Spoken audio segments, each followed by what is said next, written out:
Parece que ya viene.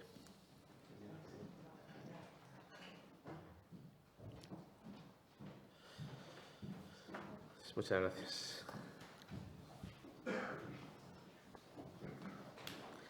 Bueno, pues ya vamos comenzando mientras se les va distribuyendo. Me acompaña la vicepresidenta de la Junta de Castilla y León con motivo del primero de los asuntos que tienen ustedes en la documentación, que es el relativo a los títulos de familia numerosa, que ya explicará el nuevo modelo, que es un modelo más sencillo, más ágil y más flexible. Y paso yo a los siguientes puntos del orden del día, de los asuntos que han sido objeto de acuerdo. Es destacable, y lo tienen ustedes también en la documentación, la Junta hemos aprobado hoy en el Consejo de Gobierno un acuerdo que garantiza el mantenimiento de las bonificaciones en el transporte en lo relativo a la aportación de la Junta de Castilla y León, pese a la cancelación de las del Gobierno de España. Saben ustedes que nosotros lo que venimos haciendo las comunidades autónomas es un complemento de las que venía aportándose por el Gobierno de España en determinados ámbitos, sin perjuicio de las que puedan realizar los ayuntamientos en el caso del transporte urbano. Y lo que hacemos hoy, al día siguiente de lo que ocurrió ayer, es aprobar este acuerdo para garantizar el mantenimiento de estas bonificaciones al transporte en Castilla y León en lo que corresponde a la Junta de Castilla y León, a pesar de que finalicen las del Gobierno de España. Esto supone que lo que va a hacer la Junta de Castilla y León es continuar bonificando el 25% en los billetes de la alta velocidad para las personas empadronadas en nuestra comunidad. Además, una reducción del 20% en el transporte interurbano y metropolitano por carretera y el 100% del transporte rural a la demanda. Tienen ustedes en la documentación el contenido de todo ello y lo que hacemos es garantizar en este contexto el mantenimiento de estas bonificaciones, a pesar, como les digo, de la eliminación por parte del Gobierno de las de ámbito nacional. En otro orden de cosas, y ya de forma más rápida, se va a rehabilitar la Casa de las Monjas del Monasterio de San Miguel de las Dueñas en Congosto, León, con una inversión de 1 millón de euros. Este monasterio en San Miguel de las Dueñas, que es una entidad local menor del municipio de Congosto, en León, y que es bien de interés cultural con categoría de monumento, se va a destinar en su edificio a un uso multifuncional, cultural y de hospedería. 855.000 euros para mejorar la gestión electrónica de expedientes administrativos. Se financia con fondos del Plan de Recuperación, Transformación y Resiliencia de la Unión Europea. 275.000 euros para mejorar la accesibilidad de los servicios digitales que se ofrece a la ciudadanía. También están financiados por este mismo instrumento. 1,3 millones de euros para renovar el firme de la carretera de Marugán a Muñopedro, en la provincia de Segovia. Se trata de un tramo de 10 kilómetros. 7,2 millones de euros para renovar el canal de atención al ciudadano de Sacil y proporcionar una ventanilla única al paciente. Esta plataforma tecnológica se centra en la puesta en marcha y despliegue del futuro canal de atención al ciudadano en el Sacil. Es un proyecto financiado con fondos europeos y que busca mejorar la conexión y comunicación entre pacientes y centros asistenciales. El proyecto va a mejorar la comunicación entre los ciudadanos y Sacil y va a proporcionar una ventanilla única para atender las solicitudes de los ciudadanos, que se dirigirá automáticamente esta solicitud al interlocutor más adecuado para responder a la demanda. Además, se va a aumentar la cartera de servicios digitales de Sacil, que se pone a disposición de las personas de nuestra tierra. El paciente podrá solicitar, por ejemplo, el cambio o la anulación de cita hospitalaria a través de canales digitales, evitando las esperas del teléfono o las colas en la ventanilla del centro de salud o del hospital. Se va a desarrollar un sistema de cita inteligente en atención primaria que ayude a priorizar la atención de quien más lo necesita. Y además se van a generar procesos automáticos de comunicación, como por ejemplo campañas de prevención, vacunación, screening, programas de seguimiento domiciliario, recordatorio y gestión de citas y un amplio etcétera. 1,6 millones de euros se van a destinar para el sistema de cirugía robótica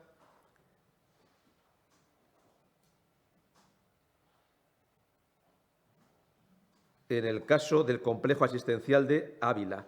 De esta forma, se completa en su totalidad el programa de implantación de estos complejos robóticos de cirugía en todas las áreas de salud, las 11. Este es el último expediente que faltaba y se completa en el día de hoy, de tal forma que cuando esta actuación se lleve a cabo, todas las áreas de salud van a disponer en Castilla y León de un sistema de cirugía robótica. Se financia con fondos FEDER del programa operativo vigente y se trata de unos fondos destinados para el suministro, instalación, puesta en funcionamiento y formación del personal de cirugía, en este caso de Ávila, pero del conjunto de las áreas de salud. Las ventajas para el paciente son muy evidentes: reducción del tiempo de hospitalización, menos necesidad de transfusiones, menor dolor postoperatorio y reducción de la necesidad de reintervenciones. Este aparato se va a aplicar a distintas especialidades con una cirugía mínimamente invasiva y con la que se va a disminuir las complicaciones y el tiempo de recuperación. Por tanto, Castilla y León se sitúa en un ejemplo dentro de España al tener ya todas las áreas de salud esta unidad robótica de cirugía. 1,7 millones de euros para el mantenimiento del acelerador lineal en Salamanca. Es para el servicio de oncología radioterapia del Hospital Universitario en Salamanca y se pretende minimizar las paradas no programadas y lograr así la máxima eficiencia. 1,4 millones de euros para cirugías oculares en el Hospital de Ávila. Es el suministro de material para realizar cirugía de cataratas con lente incluida y el tratamiento quirúrgico de problemas de retina. Incluye el gasto o la inversión para el arrendamiento sin opción de compra y el mantenimiento de los equipos necesarios para su realización. 763.000 euros para ampliar el centro de salud de Laguna de Duero. Se prevé dotar de 8 nuevas consultas y transformar el área de pediatría en una zona más accesible y aislada funcionalmente del resto del centro. 117 millones de euros para financiar a las universidades públicas de Castilla y León. Es lo correspondiente al primer trimestre del año. Y la distribución es la que tienen ustedes en la documentación entre las 4 universidades públicas y que no paso a detallar. 855.000 euros para retomar la construcción del nuevo Instituto de Educación Secundaria de Segovia, con una inversión de 16,6 millones de euros. Se trata de la redacción del proyecto unificado para la licitación de obra, la dirección de facultativa y la coordinación de seguridad y salud para la construcción del nuevo Instituto de Educación Secundaria. Esta parte de la que hablamos son 855.000 euros y va a albergar las enseñanzas de educación secundaria obligatoria, bachillerato y ciclos formativos y sustituir al actual Instituto de Educación Secundaria Ezequiel González. Y sin más, pues cedo la palabra a la vicepresidenta en relación con el primer asunto que les he comentado, que es el relativo a la tramitación del título de familia numerosa. Sí, buenos días y gracias, portavoz. Como ustedes saben, este Gobierno tiene un compromiso con las familias de Castilla y León. Trabajamos para mejorar su día a día y, sobre todo, atendiendo las demandas que nos van planteando. Esta semana el presidente firmaba con 45 entidades ese pacto social por las familias de Castilla y León. Lo que quiere es ayudar a las familias más vulnerables, a las familias de clase media también, que en un momento dado pueden tener dificultades. Y siguiendo en esa línea de dar respuesta a las demandas que nos plantean las familias de Castilla y León, aprobamos hoy este decreto de simplificación administrativa en la obtención del título de familia numerosa. Es un texto trabajado, en este caso, con las familias numerosas. Es un texto que nos responde a las demandas que nos han hecho ellos de simplificar la normativa, de simplificar la tramitación para poder acceder con mayor facilidad a las ayudas. Como ustedes saben, los títulos de familia numerosa ahora mismo son únicos para toda la familia. Es el mismo carné para todos los miembros que componen la familia numerosa y hay que renovarlo cada 5 años. O si los hijos, las hijas, se emancipan o a partir de los 21 años empiezan a estudiar, habría que renovarlo año a año todos los títulos de la familia numerosa, de los padres y de los hijos, habría que irlos renovando año a año. Con el decreto que hoy aprobamos se elimina esa necesidad de renovación del título cada 5 años. Es decir, se expedirá un título personalizado para cada uno de los miembros de la familia, un carné personalizado para cada uno de los miembros de la familia, que tendrá vigencia hasta que el hijo más pequeño se emancipe a partir de los 21 años o cumpla los 26. No será necesario irlo renovando cada 5 años. Tendrá esa vigencia indefinida hasta que se cumpla ese requisito.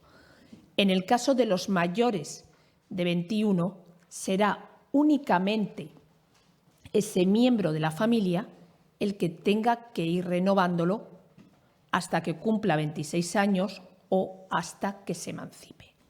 Es importante destacar que la categoría de familia numerosa se la da el último hijo a la familia. Es decir, que una familia numerosa, por ejemplo, con 3 hijos, que el mayor se emancipe, 2 de los menores siguen dependiendo de los progenitores, en este caso, sigue siendo familia numerosa hasta que el pequeño cumpla 26 años o se emancipe.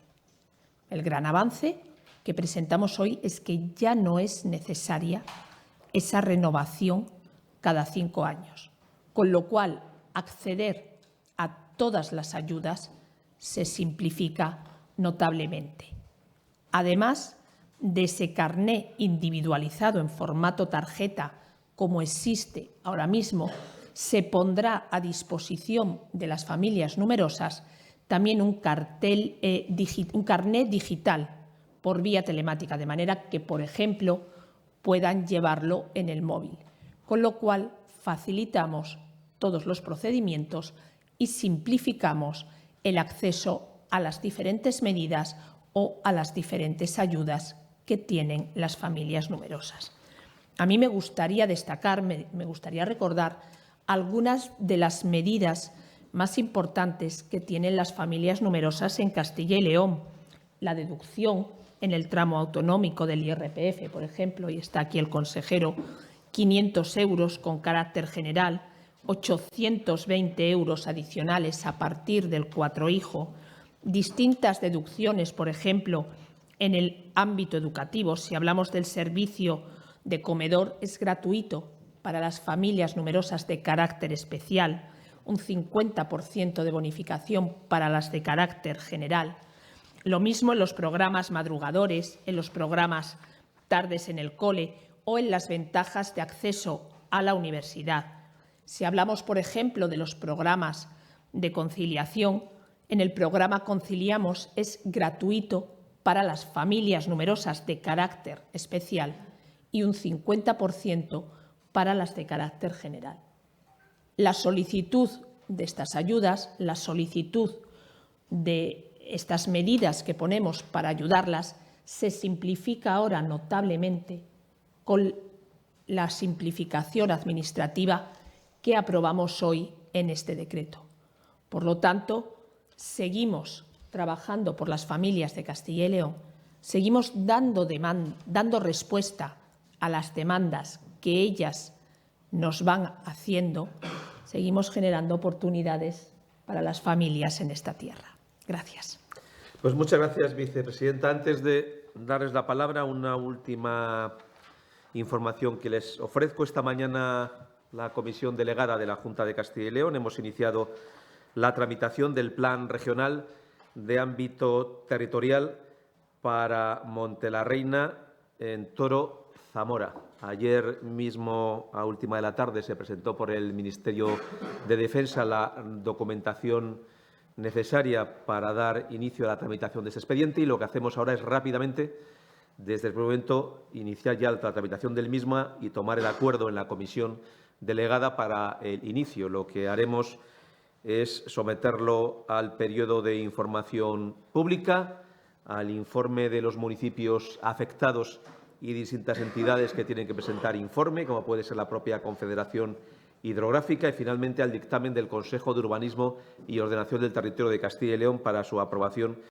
definitiva y su publicación en el Boletín Oficial de la Comunidad, tal y como habíamos comprometido. Y esta es una información también que creo que figura en una nota de prensa, no del propio Consejo de Gobierno, pero sí anexa, que les hemos adjuntado para que tengan ustedes a su disposición, dado también el interés informativo que este asunto ha despertado en alguna otra ocasión. Y sin más, pues estamos a su disposición, tanto la vicepresidenta como yo mismo, para cualquier asunto que deseen formular sobre lo que ella ha planteado o sobre cualquier otra cuestión. ¿Qué tal? Buenos días. Tenía dos cuestiones. La primera es sobre las ayudas que han decaído. Ha comentado que estas han sido eliminadas o canceladas por el Gobierno, pero en verdad ha sido el Congreso el que les ha rechazado estos decretos. No sé si cree que su formación tiene alguna responsabilidad en lo ocurrido o si van a pedir a nivel de comunidad que el Gobierno presente estos decretos por forma separada en el Congreso.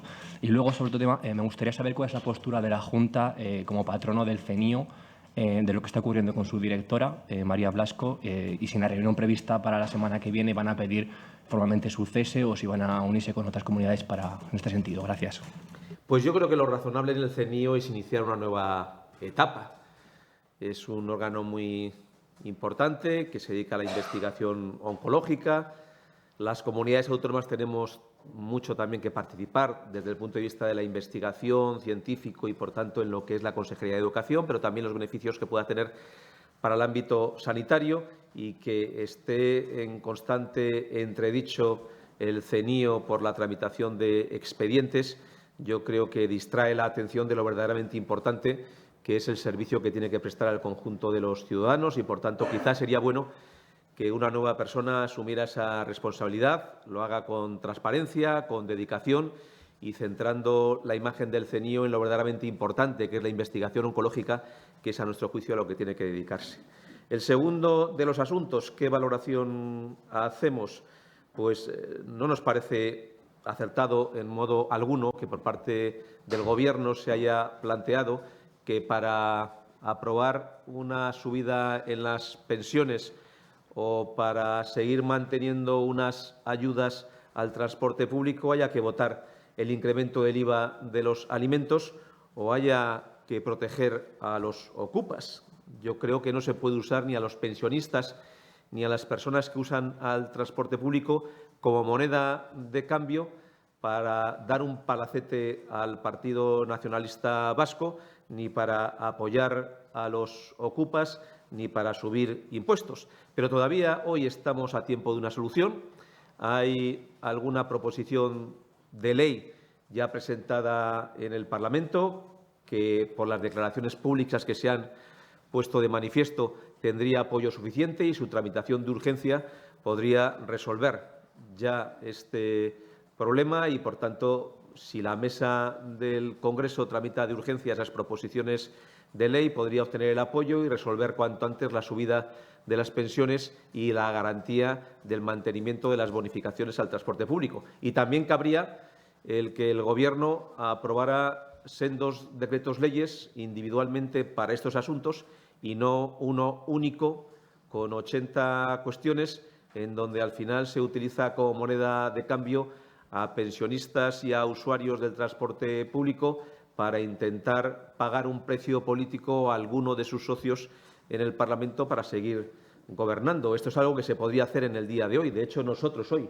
lo hemos hecho, que hemos traído un acuerdo al Consejo de Gobierno para dar esa garantía, esa seguridad y el mantenimiento de esas bonificaciones en la parte que corresponde a la Junta de Castilla y León, y en las mismas condiciones entendemos que lo podría y lo debería hacer el Gobierno, y si no lo hace, pues que la mesa del Congreso tramite de forma rápida esa proposición de ley y que, por tanto, se pueda votar sobre los asuntos concretos de los que estamos debatiendo sin interferencias ni monedas de cambio con otras cuestiones. Sí, se ha planteado la Junta, al igual que lo han hecho otras comunidades como Madrid y Andalucía, de asumir la bonificación del Gobierno hasta que esta situación se resuelva. Esa es una de las cuestiones. Y otra, dentro de este decreto ómnibus también se recogía la actualización de las entregas a cuenta para las autonomías. Me gustaría saber esto, cuánto supone para Castilla y León esta actualización, cuánto dejará de recibir Castilla y León si esto no se aprueba a través de otro decreto o de otra manera. Pues en cuanto a la bonificación del transporte, nosotros hemos hecho dos cosas. Primero, en el día de hoy, en la mañana de hoy, al día siguiente y, por tanto, con la máxima urgencia posible, acordar en el Consejo de Gobierno mantener estas bonificaciones en el transporte público en la parte que corresponde a la Junta de Castilla y León, en los porcentajes y cantidades que les he descrito, que es lo que aportamos desde la Junta de Castilla y León. Y segundo, que hacemos es pedir al Gobierno que cuanto antes actúe con celeridad para aprobar un decreto de ley específico, sin incluir otros temas que tenga que ser simplemente un acuerdo sobre cuestiones que no son compartidas por la mayoría del Parlamento, o bien a la mesa del Congreso para que tramite cuanto antes esa proposición de ley, y esto solucionaría el problema a la máxima velocidad posible. Al menos la Junta ya ha cumplido con celeridad la parte que nos corresponde. En lo que respecta a las entregas a cuenta, este decreto ley no incluía la actualización de las entregas a cuenta para el año 25. Simplemente lo que incluía es mantener la actualización que se hizo en el 24, toda vez que en el año 24 se prorrogó ya el presupuesto del Estado. Creo que fue algún compañero suyo la pasada semana que preguntaba por los problemas que se derivan de la no actualización de las entregas a cuenta para el año 25, y hablábamos que seguramente durante el verano o en el mes de agosto pues asistiríamos a esta actualización de esas entregas a cuenta.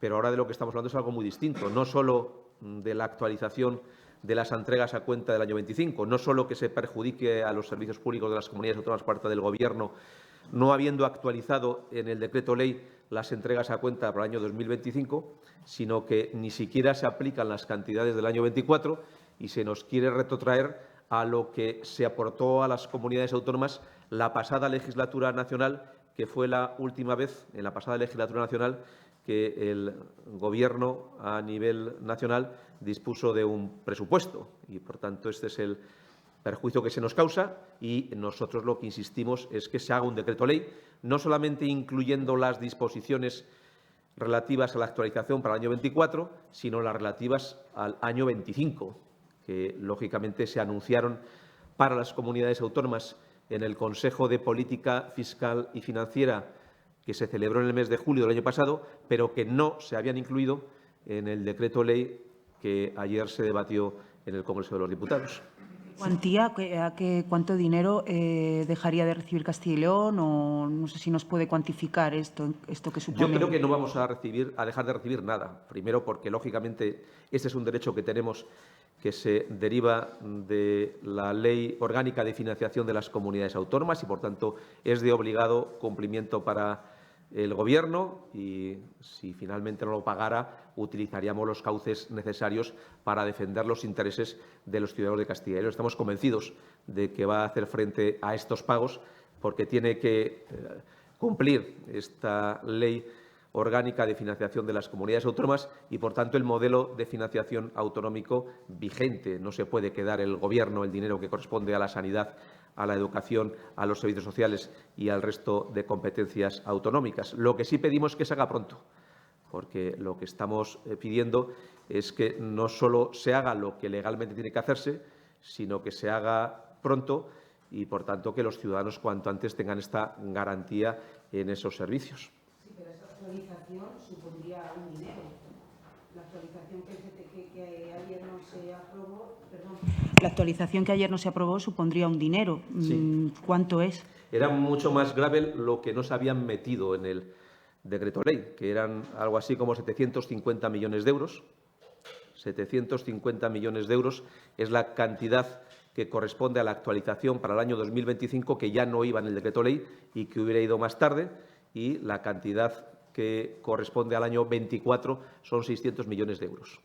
Lógicamente, estas son las dos cantidades que, sumando, es lo que pueden ustedes calcular. Esto se podría resolver ya, pero no se puede utilizar, como digo, como moneda de cambio para dar satisfacción a sus socios independentistas el coger a los pensionistas o a los usuarios del transporte público o a la financiación de los servicios públicos esenciales para este hecho. No puede ser que se acompañe algunas cosas que son compartidas ampliamente por el conjunto del Parlamento de decisiones como beneficiar a los ocupas, como otorgar un palacete a un partido político o como pueda ser, por ejemplo, la subida de impuestos a los alimentos. Sí, portavoz. En relación a las ayudas al transporte, no sé si nos puede aclarar el acuerdo que han traído al Consejo, si prevé el descuento del 20% a partir del día de hoy, a partir de mañana, y qué tarifa se aplica en la jornada de hoy, que ha decaído el decreto ley del Gobierno.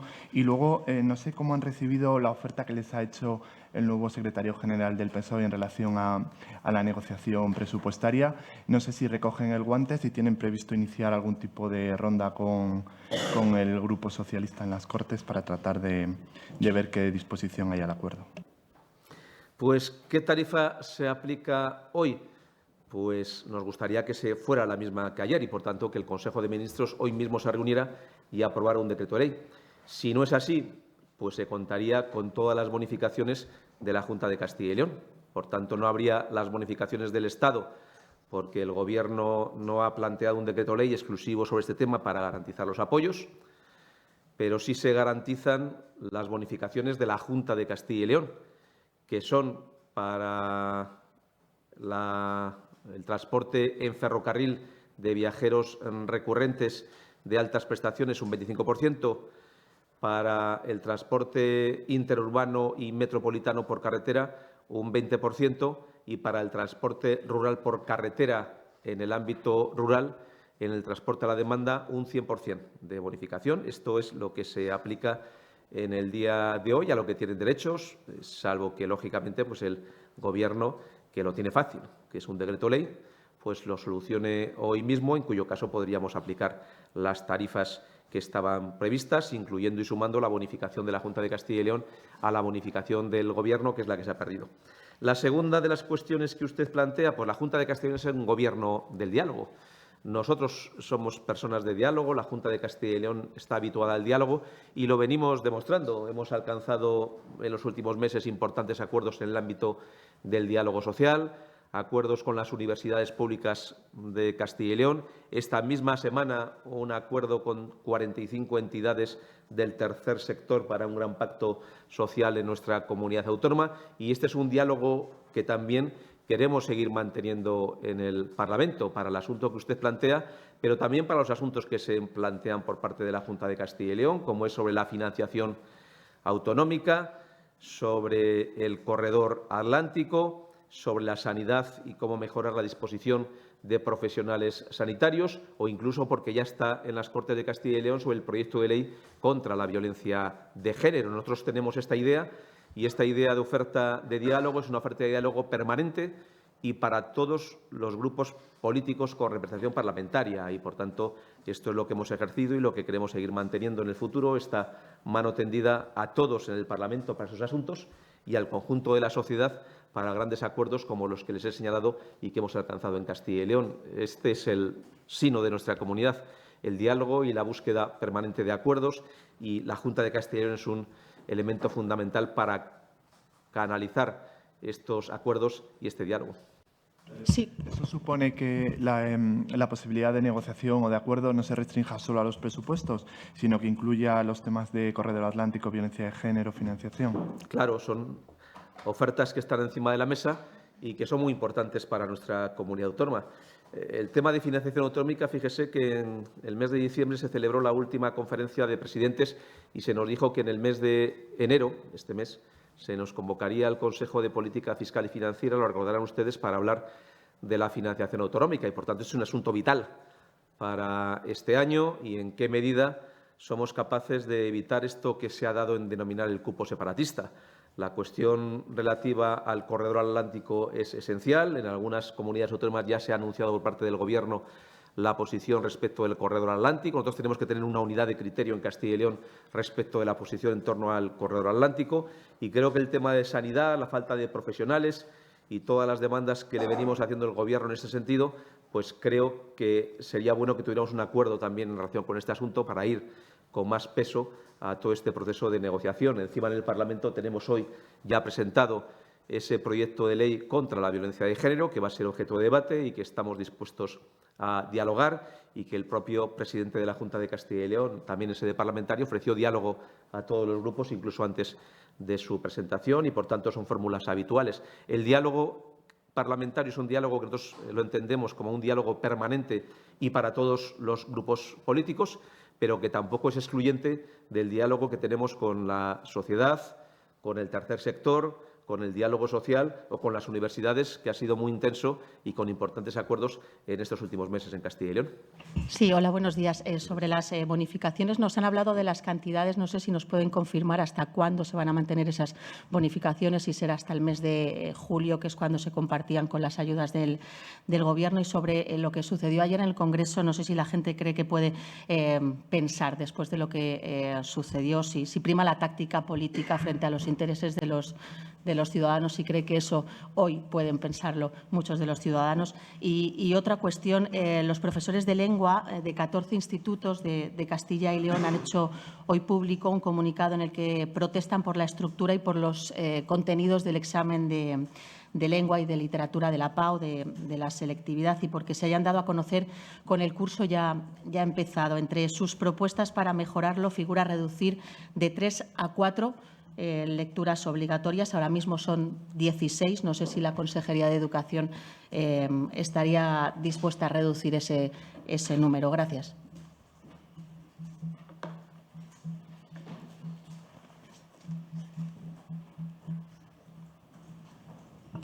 ¿Hasta cuándo las bonificaciones? Que es la primera cuestión. Algunas ya nosotros, cuando las planteamos, y lo recordarán ustedes, las planteamos como permanentes. Al menos me parece que tienen un plazo de vigencia entre 5 y 8 años, algunas de ellas, y otros con carácter ya permanente. Me estoy refiriendo a que cuando pusimos en marcha esta bonificación del 25% del coste del abono para las altas prestaciones ferroviarias para viajeros recurrentes empadronados en Castilla y León, siempre dijimos que no era algo que se hubiera hecho prorrogable cada 6 meses, sino que tenía una vocación de permanencia en el tiempo. Y de la misma forma, esta bonificación del 100% en el transporte rural, en el transporte a la demanda, también tiene un carácter permanente. Lo veníamos haciendo antes y lo venimos haciendo ahora. Esta es una ventaja que tenemos en Castilla y León. Nosotros no estamos sujetos en este tipo de ayudas, en estas dos ayudas al menos, a la existencia de una necesidad de renovar cada 6 meses por una mera táctica política. Se da una seguridad, una confianza, un horizonte al conjunto de las personas que van a utilizar estos servicios, que son de especial interés para su toma de decisiones. Aquí no se trata de mantener en vilo a muchas personas durante 6 meses, siempre pendientes de qué va a hacer el Parlamento o de qué otra cosa metemos aprovechando que se lleva estas bonificaciones, para ver si vamos consiguiendo ir aprobando cuestiones que los ciudadanos no quieren a cambio de poner algún cebo de alguna cosa que fuera positiva. Esto es lo que viene haciendo el Gobierno cada 6 meses y se venía anunciando por parte de muchos grupos políticos, con palabras muy gruesas de algunos de ellos, que esto iba a tener su fin y que esto al final se sabía. Y fue ayer cuando pasó lo que se venía anunciando en otras ocasiones, que a base de utilizar como pago de un precio político este tipo de cuestiones, pues llegaría el momento en el que se le vería al plumero, al Gobierno, la intención política de simplemente utilizar como moneda de cambio a los usuarios del transporte público. Por tanto, nosotros no tenemos tiempo de finalización ni para las ayudas al transporte rural ni para la bonificación de los bonos recurrentes en las altas prestaciones ferroviarias. Sí que, lógicamente, habíamos puesto en marcha un complemento a las ayudas del Gobierno en el caso del transporte interurbano y el transporte metropolitano, que era el 20%. Y nuestra vigencia era el mismo. Lo que hacemos ahora es ponerlo en marcha. No tenemos periodo de finalización y que lo deseamos cuanto antes, que el Gobierno ponga la parte que venía aportando, lo haga cuanto antes. Lo podría hacer hoy para dar seguridad, pero que cuando lo ponga en marcha, lo ponga sin ser condicionante a cambio de aceptar ninguna otra cuestión. Es muy habitual que el Gobierno plantea estas cuestiones encima de la mesa. Ya empezamos en el año 2020. Recordarán que estamos en el año 2020 pensando, hace 5 años, estamos ahora en el 25, cuando el Gobierno iba vinculando, por ejemplo, los decretos del estado de alarma a cuestiones como incorporar a Pablo Iglesias al CNI. Y esto lo vino utilizando durante 5 años. Aquello fue un ejemplo y lo venimos viendo con cierta asiduidad hasta que pasó todo ayer. Esto responde en gran parte a su pregunta. ¿Qué pueden pensar los ciudadanos? Pues que hay un Gobierno en España sometido a los intereses de sus socios, y cuando no se satisface suficientemente a sus socios, está claro que aquí no hay un Gobierno de legislatura, sino simplemente unos intereses de dar servicio a quienes pusieron al presidente del Gobierno en una sesión de investidura. Aquello no fue un pacto de legislatura, fue solo un pacto para una investidura. No hay una acción de Gobierno, sino simplemente un estar y sobrevivir. Y en este caso parece que la condición que ponía Junts para haber aprobado ese decreto ley es el sometimiento del presidente del Gobierno a una cuestión de confianza, y el presidente del Gobierno ha decidido perjudicar antes a los pensionistas y a los usuarios del transporte público antes que someterse a la cuestión de confianza. Y eso es lo que muchos ciudadanos pueden hoy en día estar pensando del presidente del Gobierno. En la última cuestión que usted plantea, en relación con el examen de la PAU, pues lógicamente estamos en pleno proceso de trabajo. Ya con toda transparencia dimos toda la información para que tenga confianza y seguridad. Lo hicimos además en la primera parte del curso, ya el año pasado. Plantea usted la posibilidad de reducir el número de lecturas actualmente existente, y esa es una posibilidad abierta que nosotros contemplamos y vamos a ver si somos capaces de llegar a un acuerdo. Y dentro de ese acuerdo se producen 2 elementos. Primero, que consigamos reducir ese número de lecturas como nos piden los profesores, y segundo, conseguir a su vez la máxima homogeneidad con otras comunidades autónomas, porque somos claros defensores de esa PAU única, de esa EBAU única, de esa prueba de acceso a la universidad única en toda España. No ha sido así porque el Gobierno no ha querido, pero hay una colaboración entre bastantes comunidades autónomas para que, en el margen de nuestras competencias, alcancemos los máximos aspectos comunes en esa prueba, y este es uno de los ámbitos en el que estamos trabajando, el que tiene que ver con lo que usted ha planteado. Sí, se van a reducir, pero no nos puede confirmar en cuántas lecturas obligatorias se quedaría todavía, ¿no? Efectivamente, se van a reducir. Vamos a intentar dialogar con los profesores para conocer sus posiciones, y también vamos a intentar con el resto de las comunidades autónomas alcanzar una posición lo más común posible para, si no hay al menos esa EBAU única, que sea una EBAU lo más común entre todas las comunidades autónomas, o al menos entre la mayor parte de ellas. Sí, volviendo a la pregunta de mi compañera, dice que no hay fecha para determinadas bonificaciones, pero en el caso de los trenes Avant la fecha es 2027, Sí. Según la firma que Sí. tiene Castilla y León con Renfe, ¿no? Sí. Como les dije antes, había 3 niveles. El primero de ellos era el transporte rural, eso no tiene fecha de finalización. El segundo, les dije que habíamos dado una seguridad entre 5 y 8 años. Ya llevamos varios años con este tipo de bonificaciones y, por tanto, esto no está sujeto a que lo vayamos aprobando semestre a semestre. Hemos dado seguridad para el conjunto de los ciudadanos, pero nuestra voluntad también es, cuando acabe ese periodo, volverlo a renovar. Lógicamente, a veces los convenios de las administraciones públicas tienen un periodo de vigencia, pero en este caso será tan amplio que nuestra vocación, cuando llegue el año 2027, y falta todavía un tiempo, es volverlo a renovar con Renfe. Y lo que sí tendría, lógicamente, porque acompaña a las bonificaciones que hizo al Gobierno, es el transporte interurbano y el transporte metropolitano. Pero aquí, cuando lo hemos aprobado, lo que hacemos hoy precisamente es desvincularlo de esas bonificaciones del Gobierno, porque si no lo hubiéramos desvinculado, lógicamente, al desaparecer las bonificaciones del Gobierno, también hubieran desaparecido las nuestras, y lo que hacemos es mantener las nuestras a pesar de haber desaparecido ya hoy las del Gobierno. Si el Gobierno no prorroga o decide que se acaben en julio las bonificaciones en el caso de las líneas de autobús, ¿la Junta mantendría el 20% todo el ejercicio con vocación de permanencia? Esta decisión la hemos tomado hoy. La verdad es que casi ni nos ha dado tiempo a valorar largo plazo. Lo que hemos hecho es, había una urgencia, una cuestión que se podía resolver en el día de hoy, y si nosotros podemos ayudar a los ciudadanos hoy, no vamos a esperar a mañana. Sí, buenos días. Quería preguntarle dos cuestiones. La primera sobre lo aprobado hoy en el Consejo de Gobierno en el portal, la nueva ventanilla única de SACIL. No sé si tienen estimación de cuándo esto puede estar en marcha. En segundo lugar, por el Centro de Salud de la Madalena, en Valladolid. No sé si ya la Junta ha recepcionado, ya ha recibido por parte de la constructora la obra, si ya está equipado el centro y cuándo está previsto que se pueda empezar a operar en él. Creo que se estimó finales de enero. No sé qué plazos están manejando ustedes. Gracias. Pues efectivamente el Centro de Salud de la Madalena ya finalizó sus obras.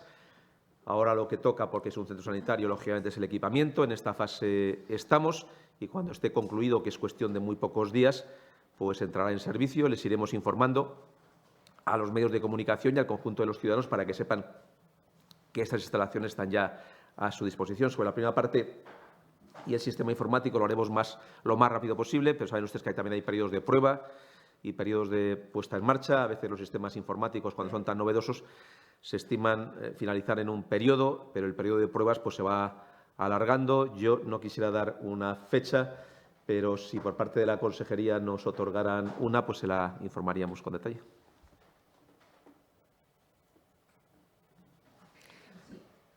Al CENIO, que creo que hay reunión del patronato y del que forman parte, hay reunión a finales de este mes. ¿Van a llevar esa petición o van a elevar de alguna manera esa petición para que su actual María Blasco no siga al frente? ¿Lo van a hacer de alguna manera oficial? Sí, allí mismo lo plantearemos. Si no hay más preguntas. Sí, perdona un segundo, Ana. Del tema de las familias numerosas, dicen en el texto que hay que destacar el título de que el título de familia numerosa se mantiene hasta que el último hijo deje de cumplir los 26 o los 21 en función de que se emancipe. Eso ya estaba de antes, no es novedad. ¿No? La novedad solamente sería el carné, por esa manera. Sí, por eso, pero sí, que sí, esa sí. condición ya estaba previamente. La ley establece por eso.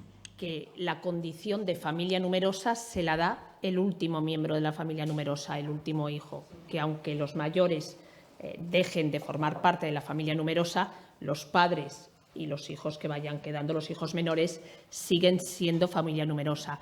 Lo que se hace es la simplificación administrativa de manera que no haya que ir renovando el carné cada 5 años o una vez al año en el caso de que estén estudiando para todos los miembros. Pero eso sí, eso lo determina la legislación nacional y estaba ya.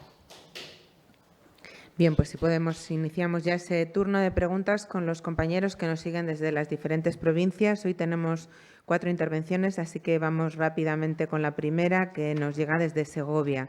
Segovia Audaz, Begoña Rincón, buenos días.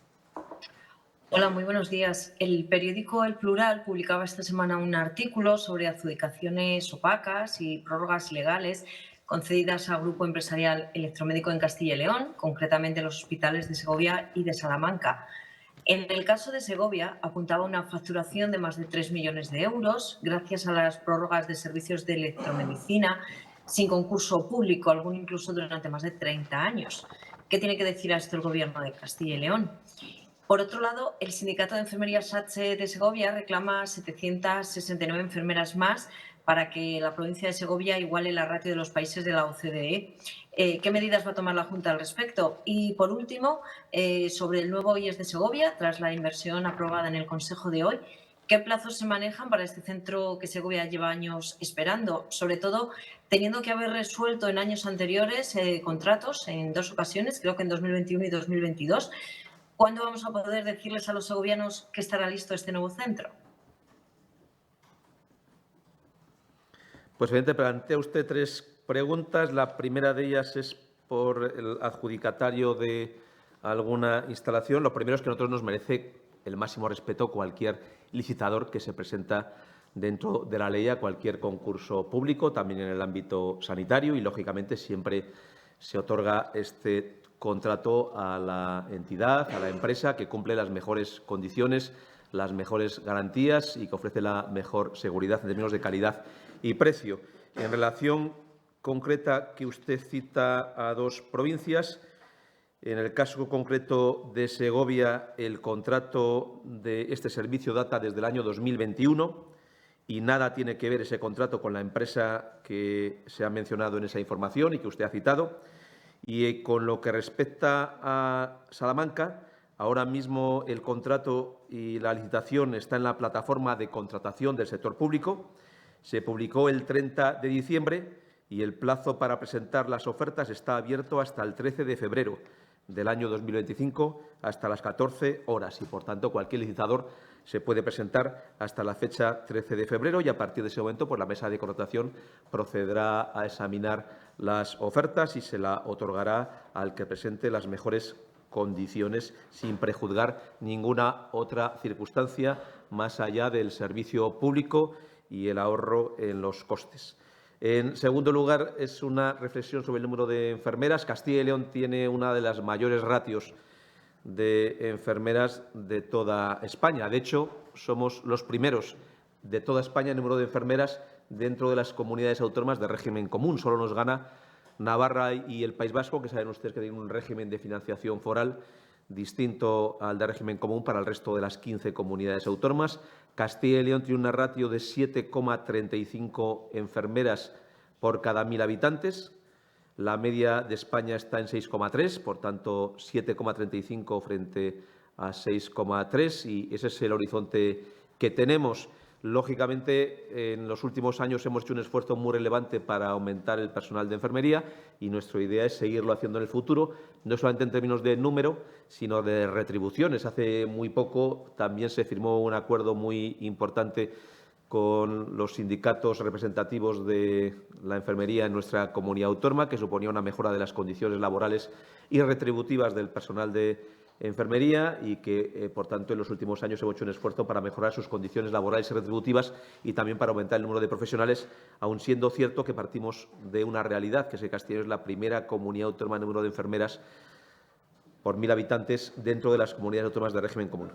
Y la última pregunta, en relación con el Instituto de Educación Secundaria que hemos autorizado y la licitación y todo el procedimiento. Es verdad lo que usted plantea, que por diversos motivos ajenos a la Administración pues hemos tenido un periodo muy complicado donde muchas empresas pues han renunciado a los contratos y a las obras una vez iniciadas por costes, por quiebras de empresas, por otras dificultades. Es el caso de este instituto. Lógicamente, tampoco tienen la culpa el conjunto de los ciudadanos y entendemos claramente lo que pueden pensar sobre esta cuestión. Nuestra idea es agilizarlo lo máximo posible, pero tenemos que seguir todas las normas y los procedimientos, y la ley de contrato es muy garantista y exige unos procedimientos y unos trámites. En su misma pregunta anterior pues hablaba, por ejemplo, de una adjudicación, fíjese, desde que se publicó en el mes de diciembre, para dar más garantías y seguridad y para que cualquier empresa se pueda presentar, el plazo está abierto hasta mitad del mes de febrero. Y esto, lógicamente, ofrece muchas garantías, muchas seguridades, pero a veces los procedimientos administrativos son algo más dilatados en el tiempo de los que podrían ser para una empresa de carácter privado que no tiene que someterse a esta publicidad y concurrencia que sí es aplicable al conjunto de las administraciones públicas. Antes de pasar a los siguientes, creo que había una repregunta. Begoña. Sí. Sí, es por confirmar que le he entendido bien sobre el primer tema, la primera cuestión, el tema del grupo empresarial electromédico. Entonces, ¿niega esas contrataciones sin concurso público incluso durante años? ¿Es así? Es que lo que yo le puedo informar es que el servicio al que se hace referencia lo presta una empresa y fue adjudicataria de la misma, que no es la que se cita en esa información y, por tanto, es desmentible como tal. Ya no que se haya hecho a través de un procedimiento determinado, sino que ni siquiera el adjudicatario fue la empresa a la que se menciona esa información. Que nada hubiera tenido de particular que lo hubiera sido, porque cualquier empresa se puede presentar en condiciones de igualdad con el resto. Perdón, ahora sí, vamos a pasar entonces a Soria Noticias. Encarna Muñoz, adelante, buenos días. Hola, buenos días. Los trabajadores de la fábrica de Siemens Gamesa en Ágreda se manifestaron ayer para mostrar su temor ante una situación que, bueno, no se les ha anunciado porque no se les ha anunciado nada, pero creen que puede derivar en el cierre de la fábrica. Estos trabajadores, además de otras exigencias que hacen a la empresa, piden a la Junta que se involucre para que se garantice el futuro de una planta que resulta vital para la supervivencia de muchos pueblos, no solo de Soria, sino también de Aragón, de La Rioja o de Navarra. No sé qué se les puede decir. Muchas gracias. Es verdad que estamos ante una situación de ERTE de esta empresa, que es un ERTE de ámbito nacional porque afecta a plantas en varias comunidades autónomas. No consta que, al menos dentro de Castilla y León, que tiene varias plantas, esté previsto aplicarlo en el caso de Soria. Pero, a pesar de que el ERTE es de ámbito nacional, ante la pregunta de que se pide que se nos implique por parte de la Junta de Castilla y León, nosotros sí lo vamos a hacer.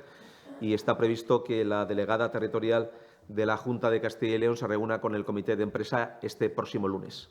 Se reunirá con el comité de empresa y veremos a ver en qué medida le podemos ayudar, podemos apoyar y podemos buscar una solución. La mayor parte del impacto se realiza fuera de Castilla y León, pero es verdad también que dentro de Castilla y León hay varias plantas de Siemens Gamesa. Están ubicada en Soria y están dos en la provincia de Burgos, y no consta que la de Soria esté afectada por este expediente nacional, pero nosotros sí tendremos esa reunión y sí nos implicaremos en intentar buscar fórmulas o colaborar y ver alternativas, sabiendo, como sabemos, lógicamente, que este es un caso de una empresa con un problema de ámbito nacional y que excede a una única comunidad autónoma. Nos vamos ahora hasta León. Carlos Domínguez, de iLeón, cuando quieras, adelante. Hola, buenos días. Hola. Respecto a las novedades del carnet de familia numerosa, de antemano pido disculpas si se ha comentado o lo pone en la nota y no lo he visto. Simplemente saber en qué plazo se va a poder hacer efectiva esta novedad de estos cambios que han anunciado ahí. En qué plazo las familias van a poder saber cuándo se va a poder evitar un montón de trámites para la mayor parte de sus miembros. Y respecto un poco a la actualidad, ha trascendido una serie de problemas técnicos en varias calderas que ha coincidido en la capital leonesa esta última semana, que ha dejado pues en algunas de las jornadas temperaturas de 10 grados, de 12 grados, de 15 grados, muy bajas en muchas de las aulas de instituto por un lado, de colegio por otro. Una valoración es lo que buscaba de la Junta de Castilla y León respecto a estos problemas, que son averías puntuales, pero sobre todo lo que reclaman, que es una mayor inversión precisamente en tiempos de eficiencia energética y de mejoras, pues además muy subvencionadas por parte de la Unión Europea y de todas las administraciones. Reclaman pues esas inversiones más ambiciosas en cambiar las obsoletas maquinarias que están dando problemas sistemáticamente. No sé si existe algún planteamiento de la Junta, algún plan en este sentido para garantizar que no se dan tan a menudo estos problemas. Gracias. Sí, en el caso de las familias numerosas es desde la entrada en vigor del decreto. Para las familias nuevas que lo soliciten, irán ya con este nuevo carné, sin ese periodo de renovación cada 5 años. Y para las familias que ya tienen el carné, las que ya están reconocidas actualmente como familias numerosas, la primera vez que soliciten esa renovación, se les dará ya el nuevo carné con ese periodo de vigencia que no es necesario renovar. Y en el caso que usted plantea, es cierto que la Junta de Castilla y León lleva haciendo inversiones muy importantes en materia de renovación de la climatización y más eficiente en todos nuestros centros públicos. Lógicamente, en el caso que usted plantea, que es un par de casos en lo que tiene que ver a un centro que gestiona la Junta de Castilla y León, cuanto antes tomaremos las decisiones para reparar las averías y mejorar las instalaciones de climatización en este centro, y en lo que no sea competencia de la Junta de Castilla y León por ser titularidad municipal, pues colaboraremos con el ayuntamiento correspondiente para intentar buscar una alternativa. Hay que pedir, naturalmente, disculpas, lógicamente, a las familias y a los alumnos por estas averías que se hayan podido producir, y nuestro deseo es poderlo resolver lo antes posible. Y en relación con una de las preguntas que se planteó antes, creo que la planteó Álvaro, ¿cuándo estaba previsto que funcionara la plataforma del SACIL? Me comunican que está previsto en el año 2026. Procederemos a su adjudicación. Lleva un tiempo, naturalmente, pero en función de los plazos y aun preveyendo algún decalaje para las pruebas que hubiera que realizar, está previsto que en el próximo año esté funcionando esta nueva plataforma del SACIL, en 2026. Bien, pues cerramos este capítulo en Zamora con Carlos Gil de La Opinión. Cuando quieras, Carlos. Hola, buenos días, señor Carriedo. Sí. Yo, en primer lugar, respecto a... ha dicho que han cogido de rehenes a los usuarios del tren y demás. Bueno, sabiendo que había rehenes, no les ha importado nada disparar, ¿no? Lo digo porque en Zamora hay mucha gente que ha optado por venirse a Zamora manteniendo el trabajo en Madrid, y la verdad es que ha sido una mañana caótica. Bueno, las preguntas que tenía previstas eran las siguientes. ¿Cuál es la postura de la Junta respecto a la de aguas para una planta de hidrógeno de la masa de agua de Villafáfila? Lo digo porque las declaraciones del delegado de la Junta parecían entrever que estaba en contra, las de la consejera de Industria que están a favor. ¿Cuál es la postura de la Junta respecto a este tema?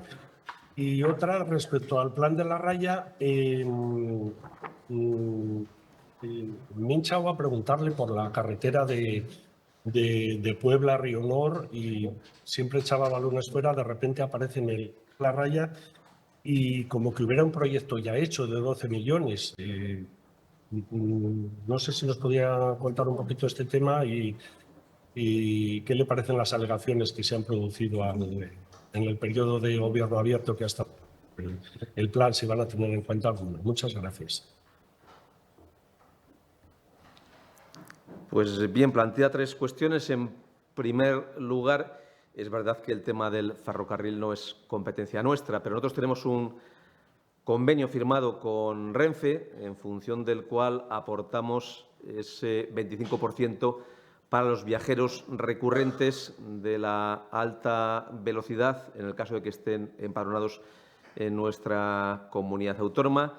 Mientras han existido algunas de las bonificaciones nacionales, pues este 25% podía notarse menos, pero ahora que han desaparecido esas bonificaciones de ámbito nacional, pues son las que quedan, las nuestras, y por tanto se va a notar más, se va a ver su integridad. Si hubiera alguna incidencia en el tema de sacar el bono, pues sería bueno conocerlo, porque lógicamente en la comisión de seguimiento que tenemos con Renfe lo podemos plantear para que Renfe lo pudiera corregir. Naturalmente, la venta de billetes la realiza Renfe, pero la idea que tenemos nosotros es procurar evitar estas incidencias, favorecer su conocimiento y, por tanto, que el conjunto de los ciudadanos se puedan beneficiar siempre y cuando cumplan las condiciones, y esas condiciones son estar empadronado en nuestra comunidad autónoma y ser viajes recurrentes, no un billete aislado, sino ese viaje recurrente, y nuestra idea es seguirlo manteniendo.